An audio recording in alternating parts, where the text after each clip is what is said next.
Bismillahirrahmanirrahim. Assalamualaikum warahmatullahi wabarakatuh.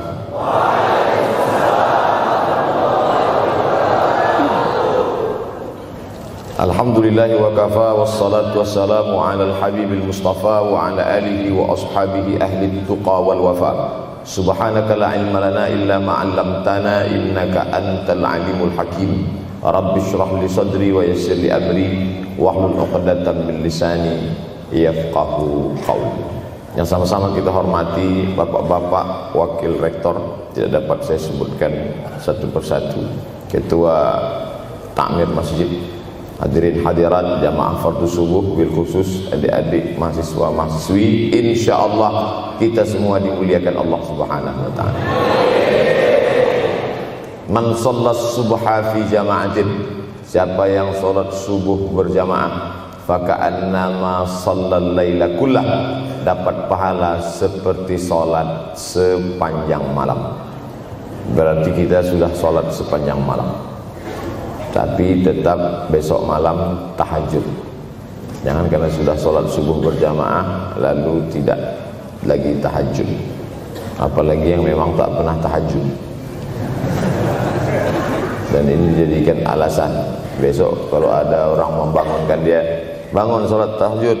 Man shallas subha fi jama'atin faka'annama shallal laila kullah. Man shallas subha fi jama'atin, siapa yang salat subuh berjamaah, kana fi zimmatillah. Dalam hadis yang lain, siapa yang salat subuh berjamaah maka sampai petang sampai malam nanti dia akan mendapatkan zimmatillah, tanggungan. Makna tanggungan dipelihara, dijaga Allah zahir dan batin.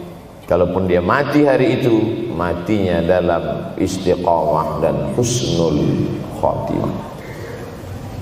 Tapi dalam hadis ini cuma 3 Ustaz.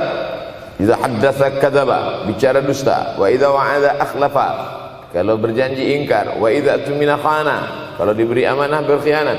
Dalam hadis lain, kalau sudah terlihat orang salat subuh berjamaah, insyaallah diselamatkan dari nifaq, kemunafikan dalam hatinya. Munafik diambil dari 3 huruf nafaqa. Nafaq, panal, terowongan, 2 pintu, ada pintu masuk, ada pintu keluar, punya 2 wajah, berbeda zahir, berbeda batin. Tapi salah satu tanda adalah pada sholat subuh. Mudah-mudahan Allah menyelamatkan kita dari sifat munafik. Makanya perempuan-perempuan kalau mau dapat suami yang selamat dari munafik, inilah dia pasukan sholat subuh ini. Selesaikan aja dulu 8 semester.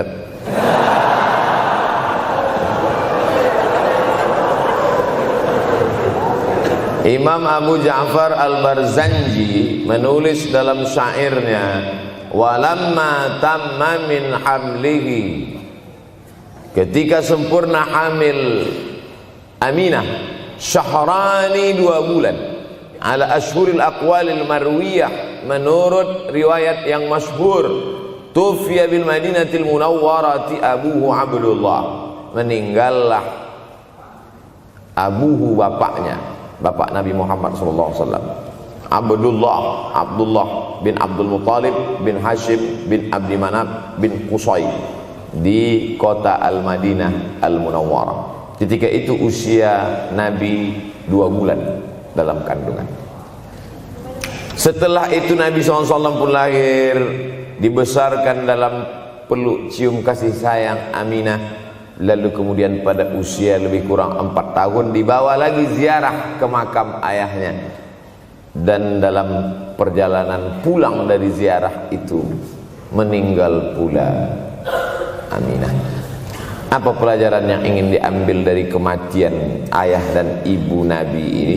Banyak analisa sesuai dengan ilmu orang masing-masing. Bagi psikolog yang katanya pengaruh akal manusia itu dipengaruhi 4, maka kata mereka manusia ini berpikir itu dipengaruhi oleh pertama ayah, yang kedua ibu, yang ketiga bacaan, yang keempat lingkungan. Maka Allah ingin membersihkan Nabi Muhammad sallallahu alaihi wasallam dari 4 ini.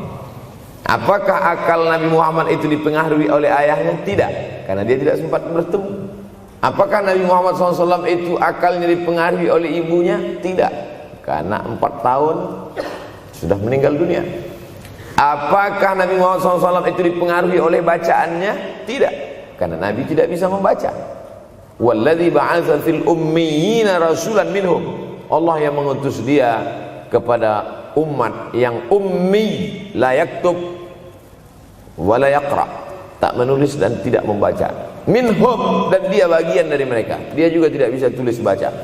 Apakah Nabi Muhammad SAW itu dipengaruhi oleh lingkungannya? Tidak, karena di lingkungannya zina begitu bebas, tipu muslihat, dan dia tetap dengan jati dirinya bergelar Al-Amin, orang yang paling amanah menurut para psikolog.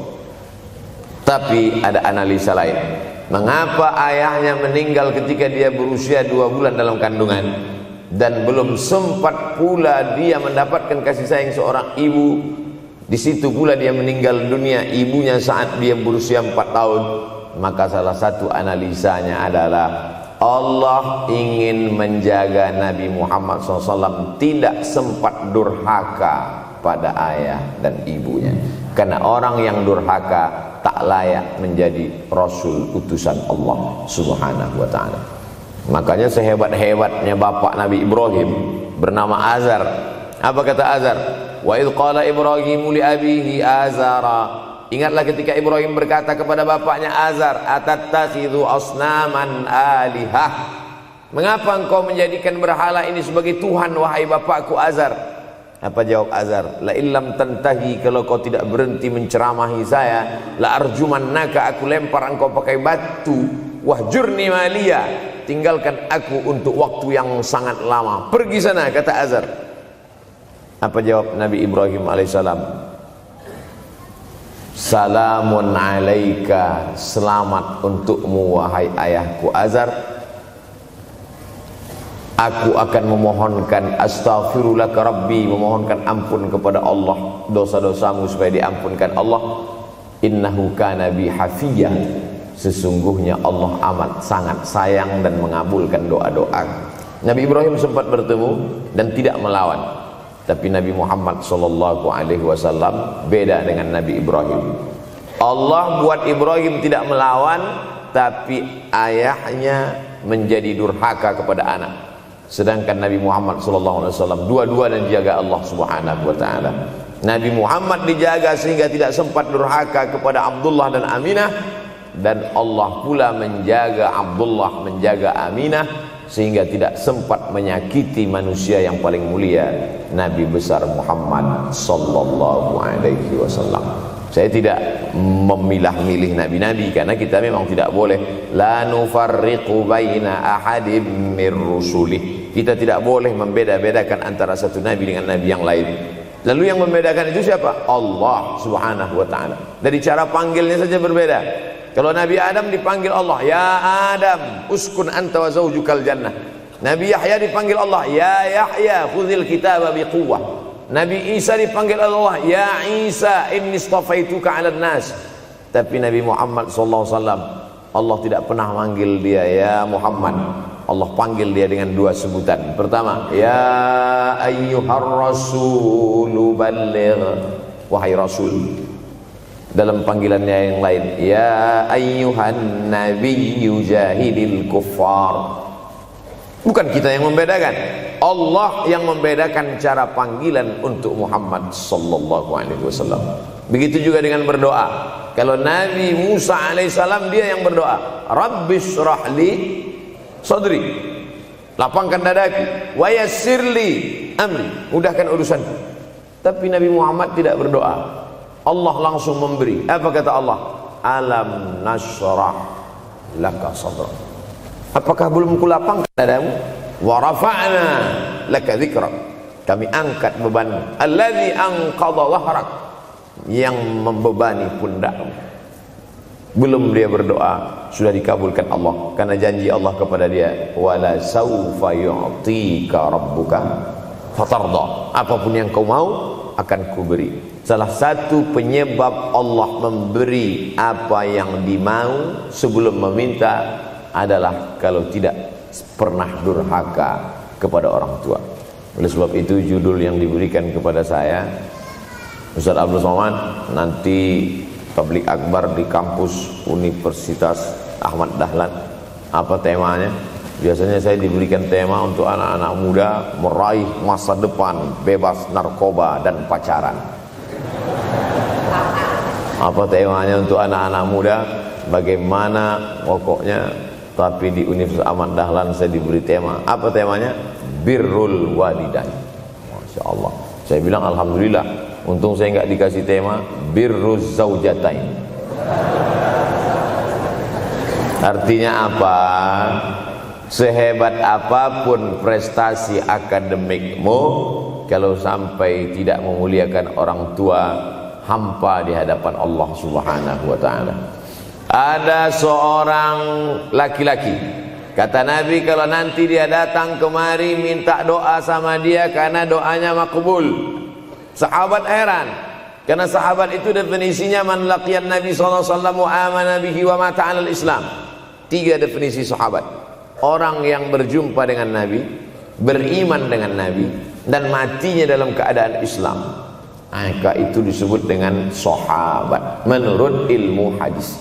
Makanya ketika saya menjelaskan itu ke mahasiswa, Aisyah yang merupakan sahabat Nabi, komplain mahasiswa. Mohon maaf Ustaz keliru. Aisyah itu bukan sahabat tapi istrinya. Kita bicara ilmu hadis.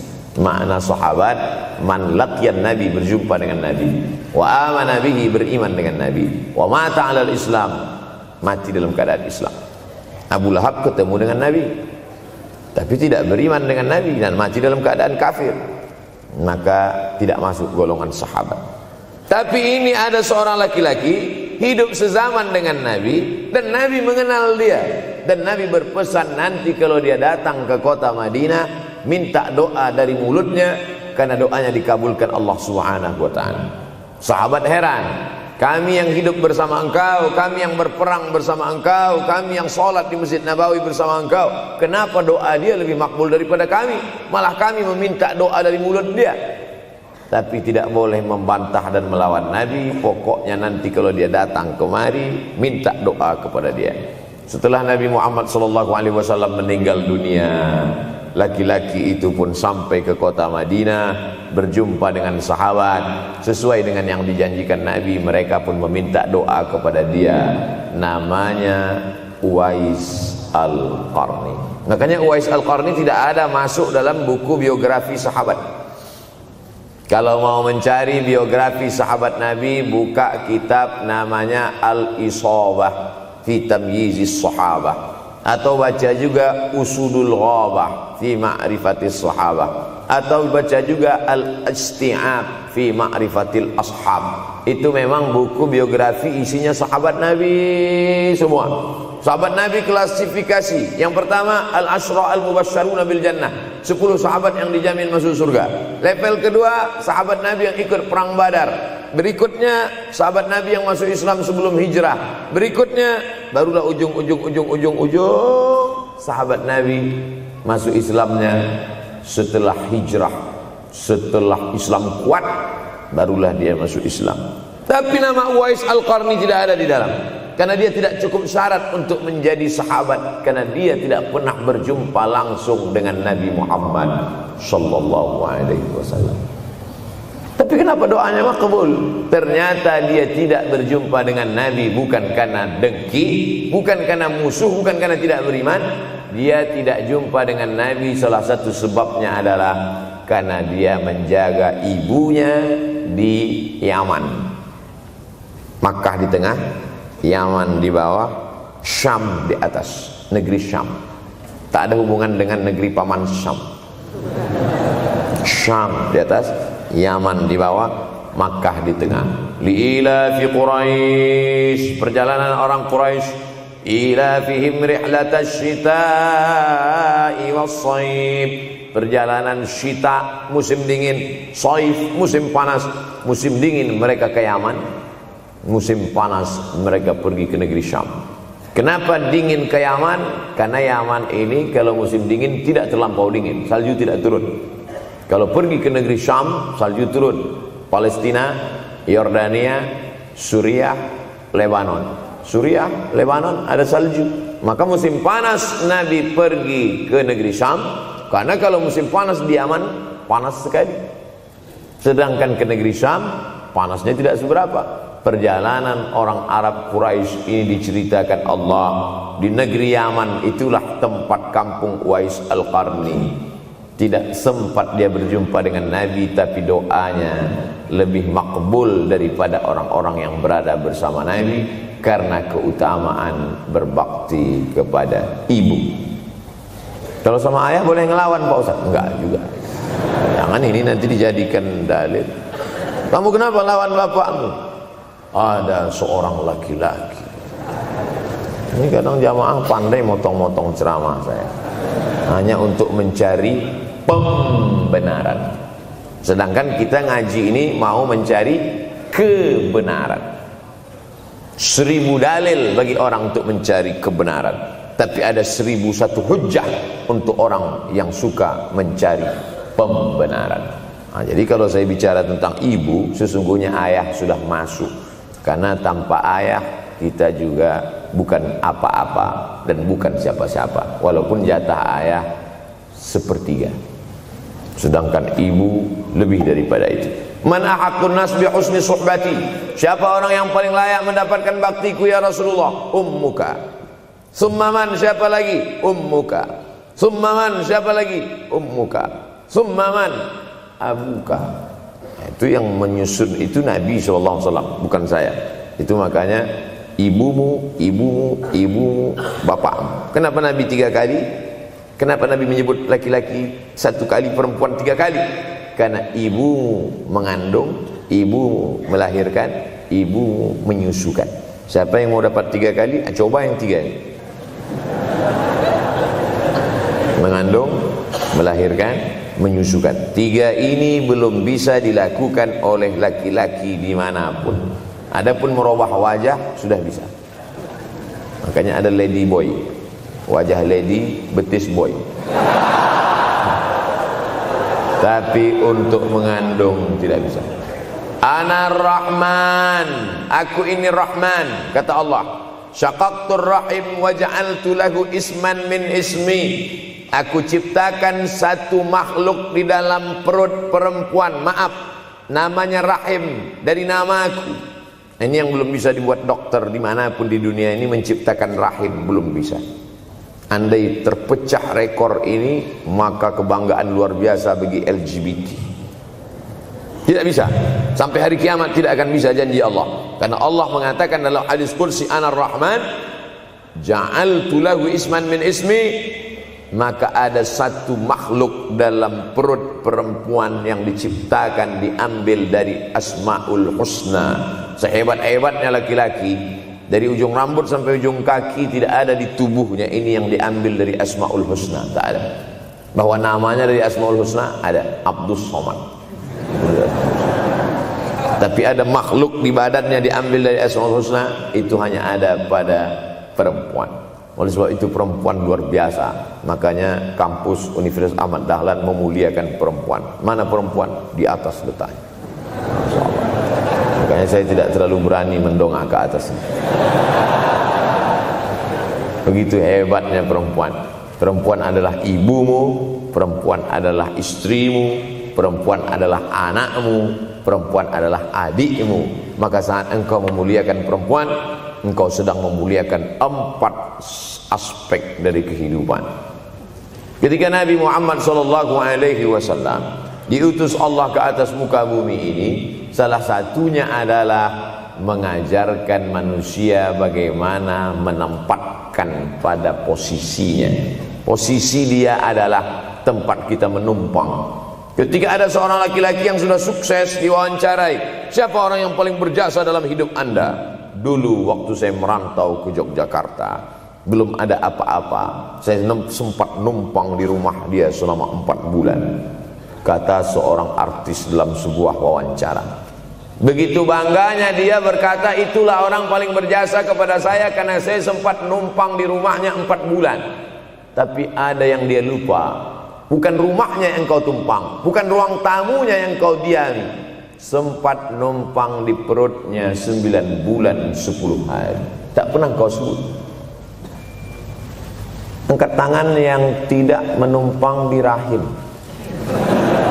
langsung dari planet Mars langsung kemari. Enggak ada. Mr. Bean yang kita semua sehebat apapun pernah menumpang di perutnya. Oleh sebab itu makanya dosa yang paling mengerikan adalah kalau ada orang jual sabu-sabu, peminum khamar, di dunianya bahagia, happy, senang. Itu Ustaz, pengedar narkoba, hidupnya aman, adem, ayam, tentram. Di akhirat azabnya baru diberikan Allah Subhanahu wa taala. Ada orang yang pelakor senior, tapi hidupnya di dunia senang-senang saja. Di akhirat nanti azabnya ditunda. Namanya istidraj. Istidraj diambil dari kata daraja, tertunda. Azab yang tertunda. Sudah jadi judul sinetron. Azab yang tertunda. Tapi ada satu perbuatan dosa yang pasti di dunia dirasakan. Apa itu? Durhaka pada orang tua. Orang yang durhaka pada orang tua, di dunia dia tetap dapat, di akhirat dapat sekali lagi. Itu janji Rasulullah SAW. Lama hidup banyak dirasa, jauh berjalan banyak dilihat, lama jadi ustadz banyak yang curhat. Maka tidak 1 2 itu saya lihat dalam kehidupan. Hebat, rezeki banyak melimpah ruah, tapi jauh dari kebahagiaan. Apa sebab? Janji Rasulullah SAW. Orang yang durhaka pada orang tua di dunia sudah dapat, di akhirat dapat lagi. Dapat. Di mana letak keadilan Allah? Kenapa di dunia sudah dapat, di akhirat dapat lagi? Yang di dunia itu baru DP-nya, di akhirat baru kau rasakan cash. Oleh sebab itu jangan pernah melawan pada orang tua. Jangan pernah melawan. Apapun kata dia, jurus menghadapi orang tua ini tidak banyak, 3 saja. Kalau dia marah-marah, kalau dia cerewet, kalau dia ngamuk-ngamuk, pertama diam. Pulang kampung marah aja. Saya bolak-balik kirim uang belanja, kenapa kamu IP-nya 2,0? Diam. Yang kedua, diam. Yang ketiga, diam. Kalau belum bisa membahagiakan, jangan susahkan dia. Kalau belum bisa menunjukkan prestasi, jangan susahkan hatinya. Jangan sampai belum ketemu dengan wajah kita pun dia sudah susah hati. Baru nama kita muncul di HP-nya, kumat darah tingginya. Bunyi handphone dia lihat nama kita di situ, langsung berubah detak jantung. Karena ternyata bukan nama kita di situ dia buat. Siapa? Troublemaker. Oleh sebab itu jangan susahkan orang tua.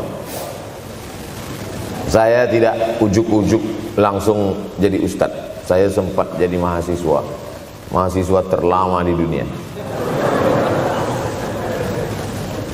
Saya kuliah di Mesir tahun 1998 sampai 2002. 4 September 1998 menginjakkan kaki di Kairo. November pulang tahun 2002. Tidak pernah sekalipun saya menyusahkan orang tua saya. Tak pernah saya minta uang pada mereka. Sampai almarhumah emak saya bertanya, kau makan apa di sana? Makan nasi, saya bilang. Dari mana dapat uang? Beasiswa saya cukup, mak. 162 pon. 50 untuk makan, 50 untuk rumah, tinggal 62.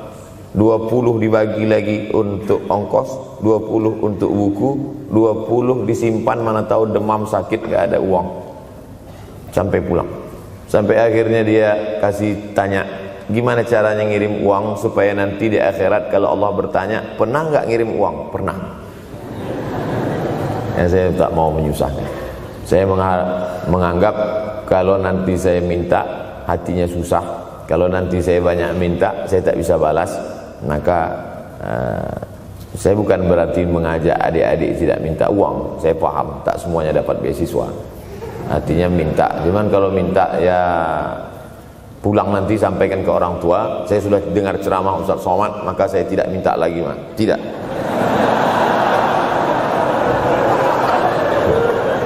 Tapi tolong dirapel setahun sekali aja. Kalau mau merasakan bagaimana sayang mereka, coba hilangkan sayangnya itu agak 1 bulan, 2 bulan, 3 bulan, itu baru terasa. Karena sifat manusia ini kalau sudah tidak ada baru terasa. Judul lagu Roma. Kalau dia masih ada di depan mata kita, masih dekat dengan kita, kita merasa dia biasa-biasa saja. Tapi kalau dia sudah tidak lagi ada, itu barulah. Oleh sebab itu coba kalau mau merasakan, kasih tahu dia, Papa, Mama, untuk biaya kuliah saya 1 semester ini tolong jangan kasih dulu. Saya mau jual koran dulu. Saya mau kerja di Dorsmir dulu. Saya mau kerja loper dulu. Saya mau susah-susah dulu. Seketika saat kita tahu susahnya itu, tetes peluh keringat, air mata, di situ loh baru kita tahu, oh ternyata perjuangan mereka ini luar biasa. Saya tidak bicara ceramah saja, tapi dalam kehidupan saya pribadi dulu saya laksanakan, saya pernah buat, saya pernah kerjakan. Tapi tidak saya rencanakan itu, saya harus begini, tidak. Memang bagian dari takdir hidup. Mungkin tidak minta uang itu karena jauh ke Mesir. Kalau seandainya dekat, sering juga minta. Nah, memang dikondisikan saya untuk terbang jauh ke Mesir, lalu kemudian setelah jauh itu tidak meminta, tapi kemudian setelah pulang berjumpa, sempat bersama orang tua. Bulan Maret 2019 kemarin baru meninggal dunia ketika saya sedang ceramah di Madura, Pulau Madura, diundang oleh sahabat saya, kakak kelas di Mesir dulu, Dr. Fauzi Tijani. Dan pagi itu rencananya mau ziarah ke makam Kiai Khalil di Pulau Madura. Begitu mau ziarah langsung dapat SMS segera pulang karena orang tua meninggal dunia. Akhirnya saya langsung ke airport Surabaya dan langsung pulang. Sebelum malam sudah tiba pemakaman. Artinya apa? Penyesalan panjang, kenapa tidak mencium tangan orang tua, kenapa tidak. Karena saya pikir masih lama ya. Ini satu kekeliruan. Di mana-mana selalu saya sampaikan, jangan pernah berpikir usianya masih lama walaupun dia sehat. Karena sehat walafiat, tidak ada kurang satu apapun. Masih lama. Ternyata apa yang terjadi? Berangkat hari Sabtu, hari Ahad tausiah, hari Senin pagi, tanpa sebab, tanpa penyakit. Oleh sebab itu kalau masih hidup orang tuamu di rumah, pulang. Tapi jangan ini jadikan alasan. Besok enggak masuk kelas, gimana? Pulang semua.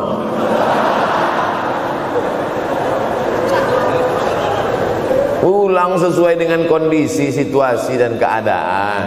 Pulang.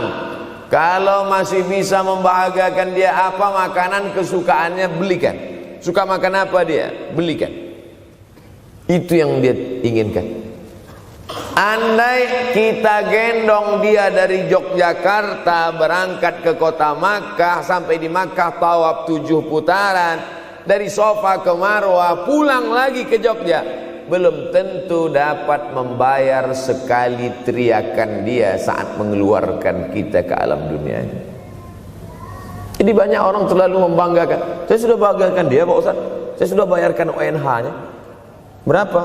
Baru DP-nya. Sudah merasa berbakti kepada orang tua? Belum. Makanya digunakan kata birrul walidain. Kenapa Allah tidak menggunakan kata husnul walidain? Hasan baik, jayyid baik, thayyib baik, khair baik. Tapi yang dipakai birrul walidain. Hanya satu-satunya kata untuk orang tua dipakai birrul walidain. Karena kata birru adalah sifat Allah Subhanahu wa taala. Makanya di antara Asmaul Husna ada Al-Barrut Tawwab, Allah yang punya sifat itu. Maka kita diharapkan berakhlak seperti akhlak Allah Subhanahu wa ta'ala. Addabani Rabbi fa ahsana ta'dibi, Allah mendidik aku menjadi beradab sehingga adabku penuh. Allah Subhanahu wa ta'ala tidak ada puji Nabi Muhammad SAW. Hai Muhammad yang salat tahajudnya sampai kakinya bengkak, hai Muhammad yang hajinya tidak ada. Apa kata pujian Allah untuk Nabi Muhammad SAW? Wa innaka la'ala khuluqin azim, akhlak agung dan mulia. Oleh sebab itu tak ada gunanya prestasi S1, S2, S3, postdoktoral, profesor kalau tidak berbakti kepada orang tua. Makanya orang tua itu levelnya langsung setelah Allah. Wa qadha rabbuka alla ta'budu illa iyyah, langsung wa bil walidaini ihsana, ihsan. Lihat lagi penggunaan kata ihsan dalam hadis Nabi. Jibril alaihissalam datang, rambutnya tidak berdebu, bajunya sangat putih bersih, tapi tidak ada orang yang kenal. Diriwayatkan oleh Sayyidina Umar ibn al-Khattab radhiyallahu anhu, aku melihat ada seorang laki-laki rambutnya sangat hitam dan bajunya sangat putih, tapi kami tidak ada yang kenal. Ini tiga indikasi ini menunjukkan kebingungan. Kalau ada orang rambutnya sangat hitam dan kita kenal, berarti dia memang orang situ, memang tinggalnya di situ. Tapi dia kalau orang perantau, rambutnya pasti berdebu karena tinggal di gurun pasir. Sekarang kan banyak tuh anak-anak muda yang rambutnya berdebu. Itu berarti orang jauh, bukan orang Jogja. Bajunya sangat putih, tapi kami tidak kenal. Kalau bajunya agak-agak kotor, berarti dia musafir. Pantas kalau kita tidak kenal. Tapi bajunya sangat putih, berarti dia memang orang situ, tapi kami tidak kenal. Kata Umar bin Khattab, rambutnya sangat hitam, bajunya sangat putih, tapi kami tidak kenal. Dan dia duduk berhadapan dengan Nabi, lututnya dekat dengan lutut Nabi, tapi kami tidak kenal. Dia bertanya tentang iman, dia bertanya tentang Islam, dia bertanya tentang ihsan. Setelah selesai baru Nabi bertanya, Umar, ya, kamu tahu siapa tadi yang datang bertanya tentang iman, Islam dan ihsan itu? Tidak, Jibril yu'allimukum dinakum. Tadi yang datang itu adalah Jibril alaihissalam. Orang selevel Umar bin Khattab tidak kenal Jibril. Ada orang Indonesia baru ketemu Jibril.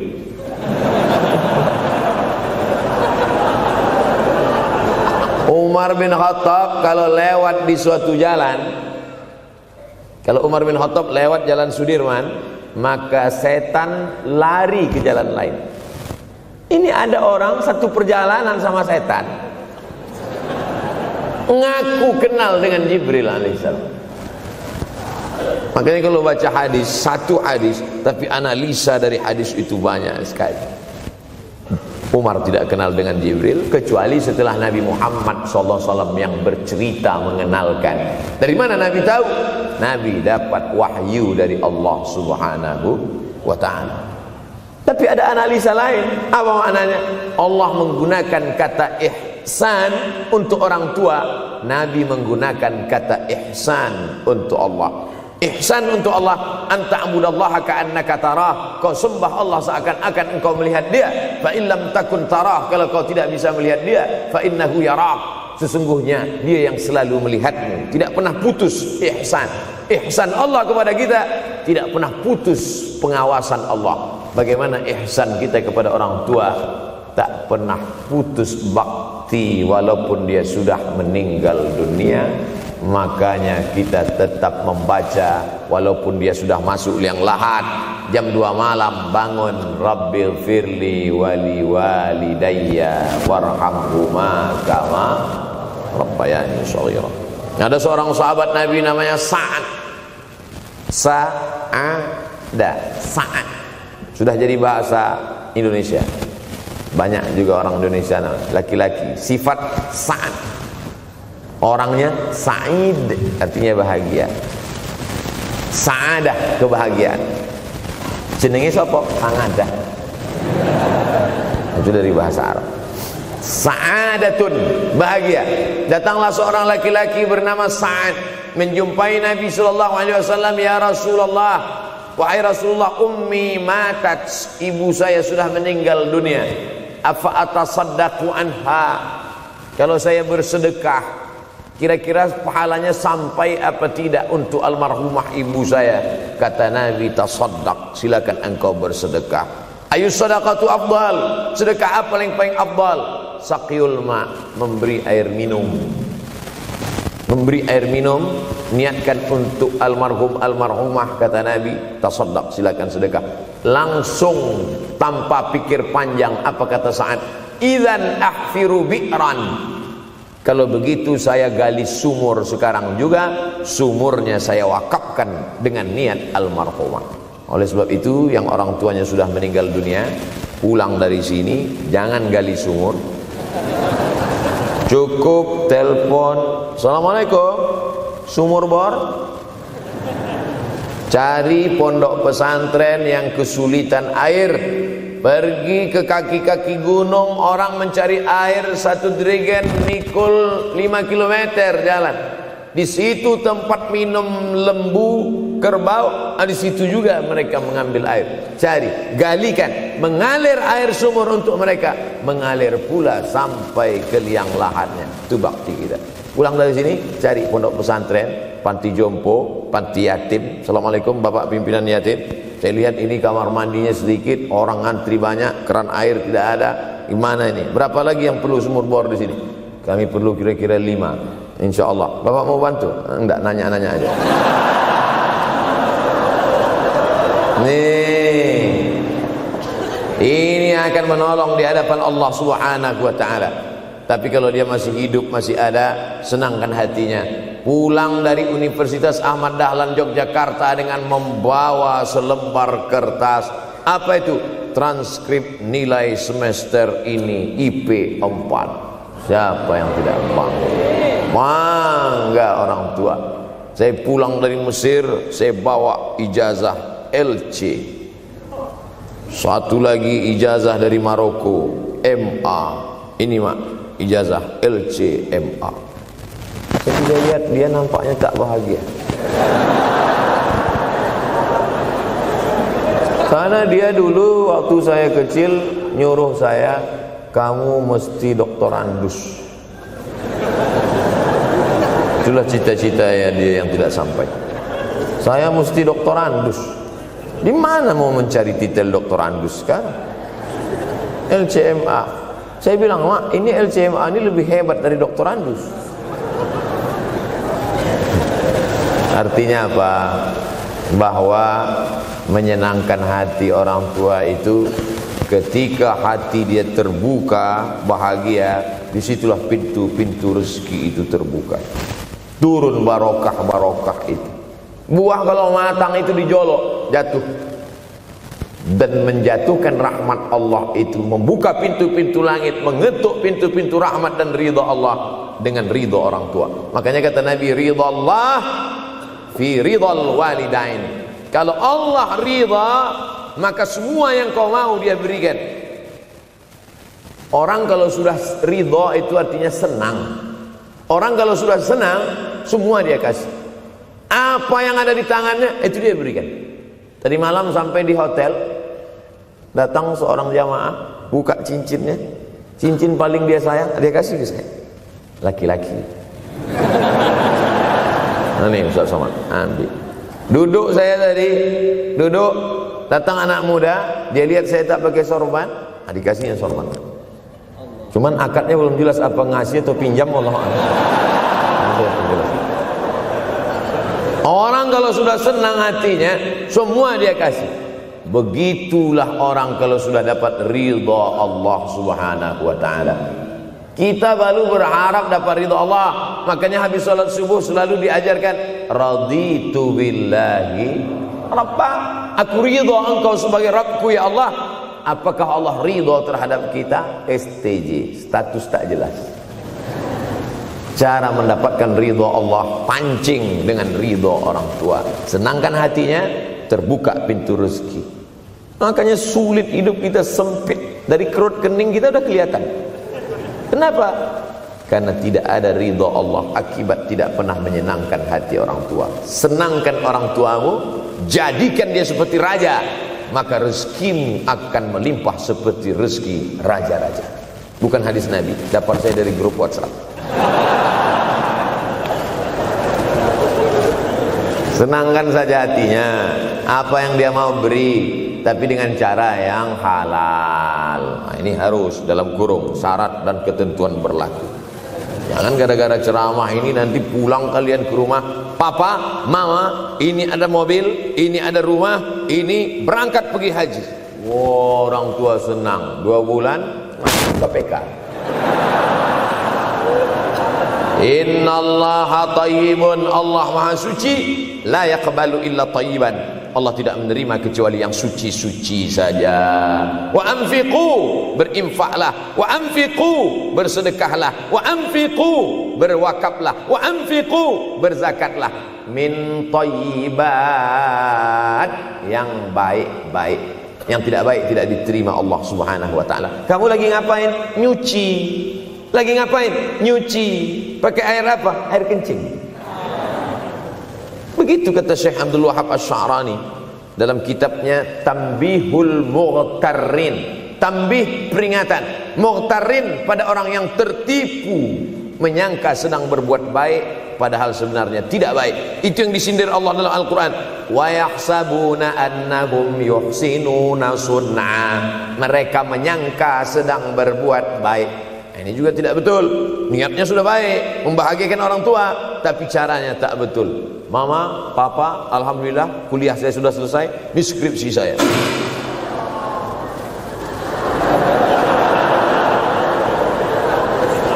Masya Allah. Bayangkan kalau kiamat tiba-tiba terjadi. Begitulah agaknya terkejutnya kita.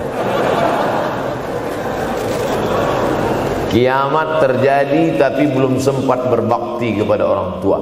Dosa belum sempat meminta maaf. Silap dan salah berapa kali kita kencing di kainnya yang bersih. Berapa kali dia tidak jadi tahajud gara-gara kita menangis dari Isya sampai subuh. Pakai pengawet nangisnya. Tapi kita tak pernah sadar itu. Kita menganggap kita di dunia ini dibesarkan angin. Kita menganggap kita ini bangsawan, bangsa yang hidup di awan. Berapa kali dia tidak jadi sholat duha gara-gara kita kencing. Berapa kali nasi yang sudah mau disuap masuk ke mulutnya tak jadi. Bahkan dia tidak makan sama sekali. Dan berapa kali makanan dia belikan hanya untuk susu, hanya untuk menyenangkan kita. Pernah kita balas. Dan dia tidak pernah minta balas itu. Oleh sebab itu, siapa yang mengingatkan? Abdul Somad diberikan judul berat ini. Judul yang paling berat ceramah tentang orang tua, tentang ibu, tentang ayah. Jarang saya mau menerima judul-judul pengajian. Ini pun dikasih tahu setelah sampai di sini. Maka saya belok-belokkan dikit. Ini air mata udah mau menetes, belokkan lagi. Nanti kalau saya nangis di sini, siapa yang ceramah kalau saya nangis? Oleh sebab itu maka yang orang tuanya masih ada, beruntung dan bertua, bawakan dia rumah makan. Ada sahabat saya namanya Ustadz Lukman di Pontianak.